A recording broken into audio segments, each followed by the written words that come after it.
Assalamualaikum warahmatullahi wabarakatuh. Halo, perkenalkan kami dari kelompok 6.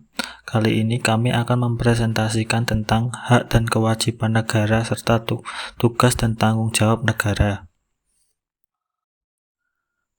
Adapun hal-hal yang akan kita bahas kali ini adalah yang pertama, pengertian hak dan kewajiban warga negara serta tugas dan tanggung jawab negara. 2. Contoh hak dan kewajiban warga negara serta tugas dan tanggung jawab negara. 3. Wujud hubungan warga negara dengan negara.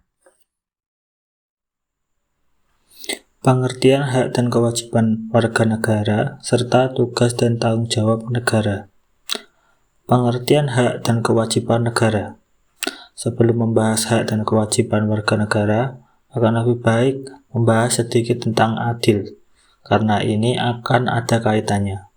Adil dilambangkan dengan simbol timbangan yang sejajar, rata, seimbang, tidak berat sebelah antara hak dan kewajiban.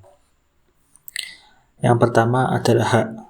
Hak adalah kuasa untuk menerima sesuatu atau melakukan sesuatu yang mestinya kita terima atau bisa dikatakan sebagai hal yang selalu kita lakukan dan orang lain tidak boleh merampasnya, entah secara paksa atau tidak. Yang kedua adalah kewajiban. Kewajiban adalah suatu hal yang wajib dilaksanakan atau keharusan untuk melaksanakannya atas tanggung jawab tertentu. Peranan warga negara. Apabila seorang warga negara melaksanakan hak dan kewajiban sesuai dengan kedudukannya, maka warga negara tersebut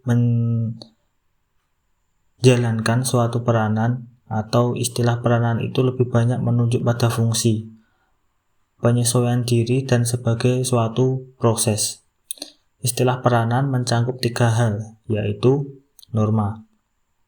Peranan meliputi norma yang dihubungkan dengan posisi seseorang dalam masyarakat. Dalam konteks ini, peranan merupakan rangkaian peraturan yang membimbing seseorang individu dalam kehidupan bermasyarakat. Yang kedua adalah organisasi. Peranan adalah suatu konsep tentang yang dapat dilakukan oleh individu dalam masyarakat sebagai organisasi. Yang ketiga adalah sosial masyarakat. Peranan dapat juga dikatakan sebagai pelaku individu penting bagi struktur sosial masyarakat. Hak untuk warga negara tertuang dalam Undang-Undang Dasar dan juga Undang-Undang. Hak untuk warga negara tertuang dalam Undang-Undang Dasar 1945 dan Undang-Undang Nomor 39 Tahun 1999 tentang Hak Asasi Manusia. Secara garis besar, beberapa hak-hak tersebut adalah sebagai berikut.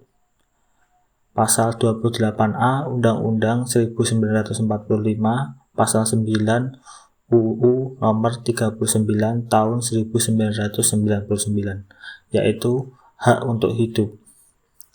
Pasal 28B Undang-Undang 1945 dan Pasal 10 Undang-Undang Nomor 39 Tahun 1999 yang berbunyi hak untuk berkeluarga dan melanjutkan keturunan.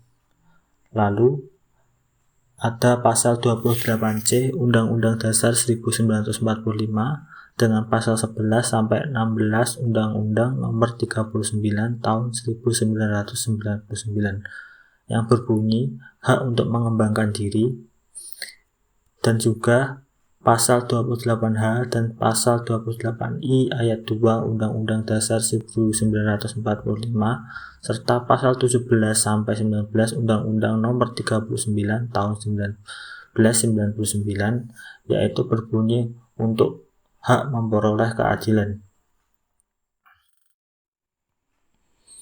Hak warga negara. Secara garis besar, hak-hak tersebut adalah sebagai berikut. Hak kodrat, hak asasi manusia, hak kebebasan dasar manusia, hak dan kewajiban hak asasi warga negara dalam konsep natural right. Tugas dan tanggung jawab negara. tujuan negara Indonesia yang dirumuskan secara lengkap dalam alinea 4 pembukaan Undang-Undang Dasar 1945 meliputi 1. Ikut melaksanakan ketertiban dunia berdasarkan kemerdekaan, perdamaian abadi, dan keadilan sosial. Nomor 2. Mencerdaskan kehidupan bangsa. Nomor 3. Memajukan kesejahteraan umum. Dan 4. Melindungi segenap bangsa dan seluruh tumpah darah Indonesia. Fungsi negara. Fungsi negara dapat diartikan ialah sebagai tugas dalam organisasi negara itu sendiri. Oleh sebab itu, sesungguhnya tugas negara secara umum antara lain ialah sebagai berikut. Yang pertama adalah tugas esensial, ialah suatu tugas untuk mempertahankan negara yang sebagai organisasi politik yang berdaulat. Tugas tersebut menjadi tugas negara, yaitu memelihara sesuatu perdamaian, ketertiban, dan juga ketentraman dalam negara, dan juga melindungi hak milik dari tiap-tiap orang. Dan juga tugas eksternal ialah mempertahankan kemerdekaan negara. Yang kedua adalah tugas fakultatif, diselenggarakan oleh tiap negara untuk dapat memperbesar kesejahteraan fakir miskin, kesejahteraan, dan juga pendidikan pada rakyat. Dalam hukum hak asasi manusia internasional, pengertian tanggung jawab negara berkaitan dengan kewajiban negara dalam pemenuhan keadilan sosial, perlindungan, dan juga penghormatan hak asasi manusia yang diakui secara internasional.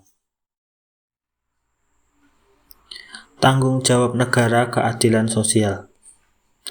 Apa saja itu? Tanggung jawab negara untuk mewujudkan keadilan bagi warga negaranya, baik yang produktif maupun yang sudah tidak produktif, adalah dengan memberikan jaminan sosial. Hakikat dari keadilan sosial adalah ketika negara mampu mengatakan bahwa setiap individu di negaranya memperoleh kesempatan untuk memenuhi kebutuhan dan pelayanan dasar yang dibutuhkan untuk mampu meningkatkan potensi rakyatnya. Negara merupakan entitas tertinggi yang menaungi warga negaranya, mampu menjawab permasalahan negara tidak hanya membutuhkan warga negaranya, ketika mereka mampu menghasilkan produktivitas, atau ketika mereka mampu berkontribusi terhadap pemasukan negara. Tanggung jawab negara terhadap ekonomi. Negara dengan pasar harus berkolaborasi untuk dapat mampu melakukan kegiatan ekonomi. Hubungan negara dengan pasar dalam artian ekonomi adalah negara yang harus bisa menjamin keberlangsungan pemenuhan kebutuhan dasar rakyatnya. Negara harus hadir dan dirasakan fungsinya oleh para pihak yang mengharapkan peran negara, khususnya bagi warga negara. Jangan sampai negara hadir tetapi seakan diam hanya menonton.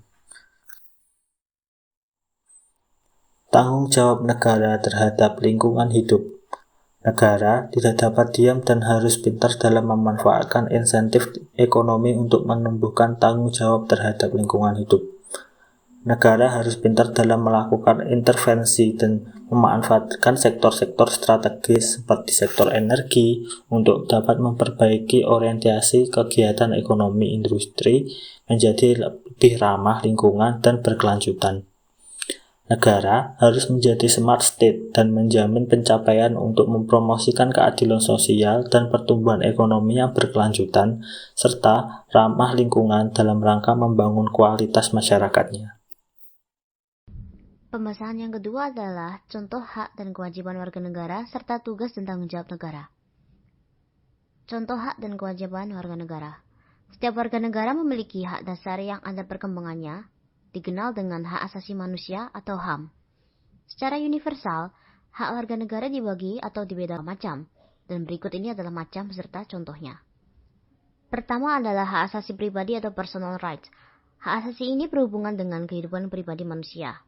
Dan contoh-contohnya dapat berupa suatu hak kebebasan untuk mengeluarkan atau menyatakan pendapat, kebebasan untuk memilih dan aktif dalam organisasi atau perkumpulan, kebebasan untuk memilih, memeluk, menjalankan agama dan kepercayaan yang diyakini masing-masing, dan juga hak seperti untuk hidup, berperilaku, tumbuh, dan berkembang. Yang kedua adalah hak asasi ekonomi atau property rights. Hak ini berhubungan dengan kegiatan perekonomian. Hak kebebasan melakukan kegiatan transaksi jual beli, hak kebebasan mengadakan perjanjian kontrak, hak untuk menikmati sumber daya alam, hak untuk memperoleh kehidupan yang layak, hak untuk meningkatkan kualitas hidup, dan juga hak memiliki dan mendapatkan pekerjaan yang layak. Adalah hak asasi untuk mendapatkan perlakuan yang sama dalam hukum dan pemerintahan, atau bisa disebut dengan rights of legal equality. Contoh-contohnya sendiri adalah dapat berupa hak mendapat layanan dan perlindungan hukum, hak untuk menjadi PNS, hak dalam mendapatkan dan memiliki pembelaan hukum pada peradilan. Kemudian adalah hak-hak sipil dan politik atau civil and political rights.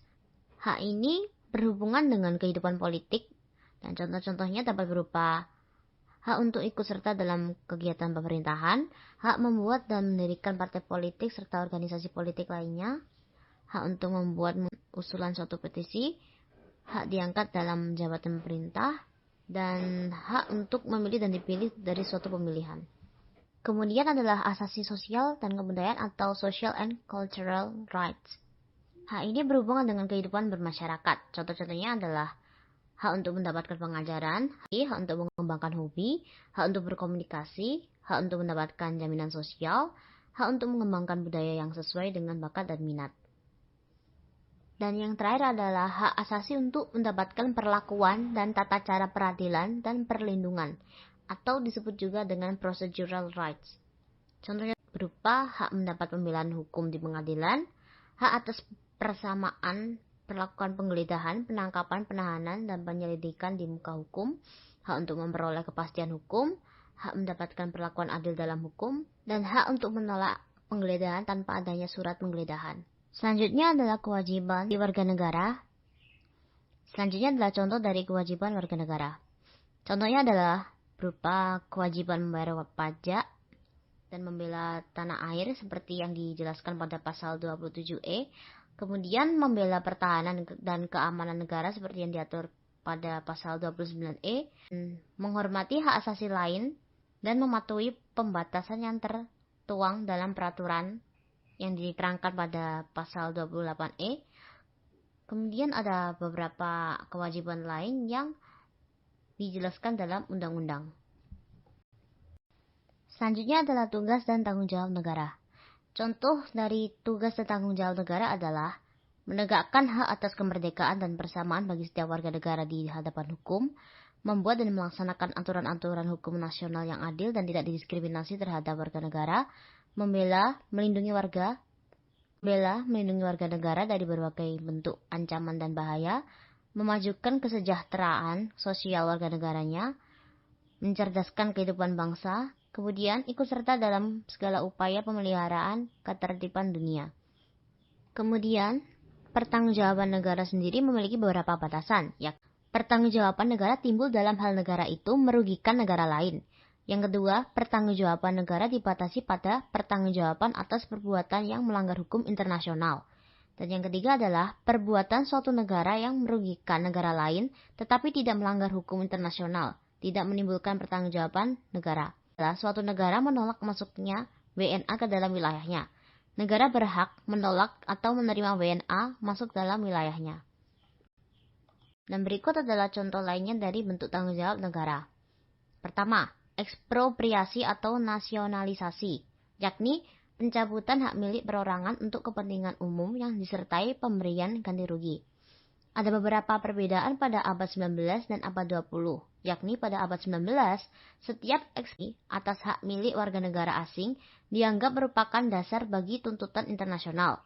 Sedangkan sejak abad 20, ekspropriasi atas hak milik asing untuk kepentingan umum tidak lagi dianggap bertentangan dengan hukum internasional bila dilakukan sesuai dengan pengumuman politik dalam negara tersebut, bukan tanpa pembedaan antara warga negara tersebut dan warga negara asing.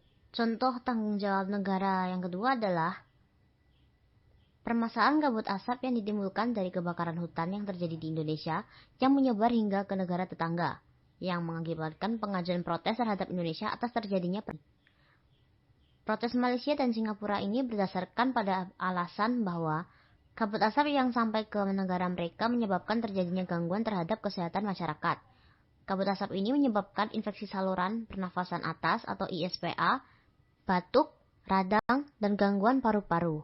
Protes yang disampaikan ini terhadap pemerintah Indonesia dilakukan karena pemerintah Indonesia dinilai tidak serius mengatasi kebakaran hutan yang mengakibatkan kabut asap pembawa penyakit tersebut.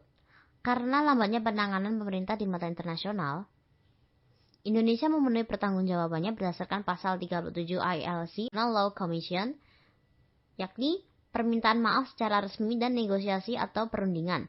Tanggung jawab internasional terhadap kebakaran hutan di Indonesia sudah diatur dalam ILC, yang merupakan salah satu organ PBB yang bertugas untuk perumusan dan pembahasan ketentuan hukum yang hingga saat ini masih berusaha merumuskan dan membahas draft tentang ketentuan tanggung jawab negara. Poin ketiga adalah wujud hubungan antara warga negara dan negara. Wujud hubungan antara warga negara dengan negara pada umumnya berupa peran atau role, hak dan kewajiban. Peran sendiri pada dasarnya adalah tugas apa yang dilakukan sesuai dengan status, yang mana status ini adalah sebagai warga negara. Istilah peran datang dengan partisipasi warga negara sebagai salah satu atribut kewarganegaraan. Secara teoritis, status warga negara memiliki beberapa peran, yakni peran pasif, peran aktif, peran positif, dan negatif. Peran pasif adalah kepatuhan warga negara terhadap peraturan perundang-undangan yang berlaku atau kebijakan politik yang ada. Peran aktif adalah suatu aktivitas warga negara untuk terlibat atau berpartisipasi bagian dalam kehidupan bernegara, terutama dalam mempengaruhi keputusan publik. Peran positif adalah aktivitas warga negara untuk meminta pelayanan dari negara untuk memenuhi kebutuhan hidup. Dan peran negatif adalah aktivitas warga negara untuk menolak campur tangan negara dalam persoalan pribadi warga. Di Indonesia, bentuk hubungan antara warga negara dengan negara secara legal telah diatur dalam UUD 1945. Hubungan antara warga negara dengan negara Indonesia digambarkan dengan baik dalam peraturan mengenai hak dan kewajiban. Baik itu hak dan kewajiban warga negara terhadap negara maupun negara terhadap. Ketentuan selanjutnya mengenai hak dan kewajiban warga negara di berbagai bidang terdapat dalam peraturan perundang-undangan di bawah UUD. Akan tetapi, di samping pengaturan tentang hak dan kewajiban warga negara, sebuah undang-undang kadang memuat bentuk-bentuk partisipasi warga negara di bidang yang sesuai dengan isi undang-undang tersebut.